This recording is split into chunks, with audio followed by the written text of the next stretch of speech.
Hi and welcome to a new lecture in the RICS SPA Essentials course. This course is crafted in order to help those who want to get chartered under the quantity surveying route. The course aims at taking the understanding of the different areas of competencies for the RICS candidates from level 1 knowing, going to level 2 doing, and then ending by level 3 advising. In this lecture, we're going to be discussing a very interesting topic, which is design economics and cost planning. It's a core competency up to level 3, so we're going to be discussing level 1 knowing, level 2 doing, and level 3 advising. This lecture is going to be quite rich as we're going to be expanding on a wide variety of topics. The agenda for today's video is going to be as follows. We're going to be starting with level 1 knowing and understanding. We're going to be starting with an explanation about the different methods of measurement that are available, at least in the UK market, and then you can do your own research in the country of practice. We're going to be expanding on one of the methods of measurement, which is new rules of measurement, or NRM1. We're going to be providing an overview about the cost planning in general, and we're going to explain how you will be able to do a cost prediction. We're going to be expanding on the process itself. We're going to dive deeper into what are the main sources of cost data available,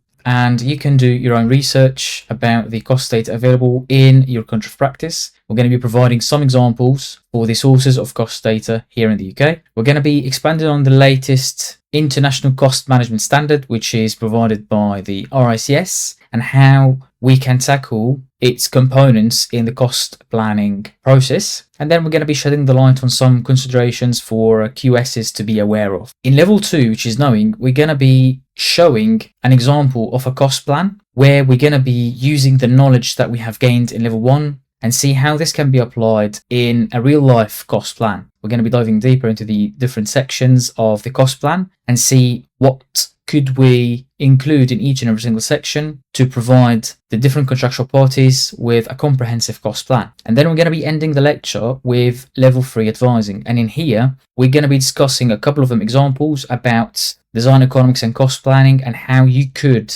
write these examples in your RICS APC submission and show your efforts in your summary of experiences.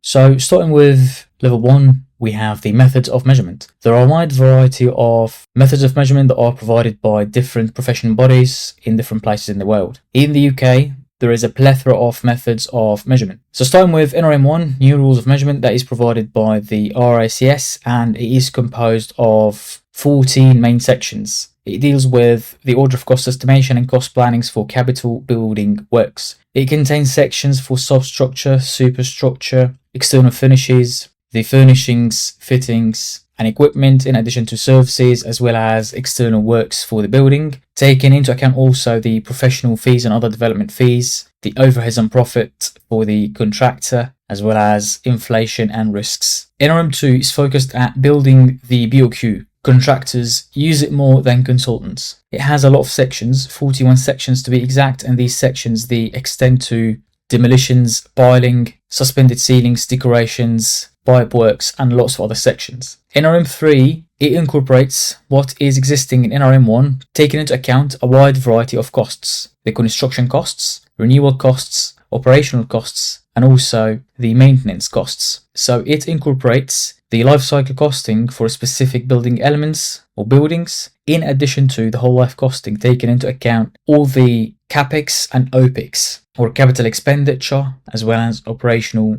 expenditure for different assets or different buildings or different building elements. There's also the CESM, which is Civil Engineering Standard Method of Measurement, that is relevant to civil engineering projects, such as bridges, roadworks, viaducts, cuttings, embankments, and the likes. It contains a wide variety of them classes. That's the wording that is used in CESM, 26 classes to be exact. It has some classes related to concreting, concrete ancillaries, reinforcement, ground investigation, site clearance, and other classes. And the last one we're going to be discussing is the method of measurement for highway works. It is self-explanatory. It is used for the highway engineering works, and it contains 29 series. The wording used in method of measurement for highway works is series. The series include descriptions for preliminaries, for fencing, and for the classic roadworks that you would be expected in terms of sub-base, as well as the main tarmac or the concrete roads, depending on the scope of works. Other methods of measurement extend to real methods of measurement. It has also RMM1 and RMM2, and there are a wide variety of them. Other methods of measurement that are used outside of the UK, such as the POMI, Principles of Measurement International, that is used specifically in the Middle Eastern Gulf area. It's worthy to note that the RICS candidates would have to study and implement a specific method of measurement, and also have some knowledge about other methods of measurement that might be implemented outside of the country of practice.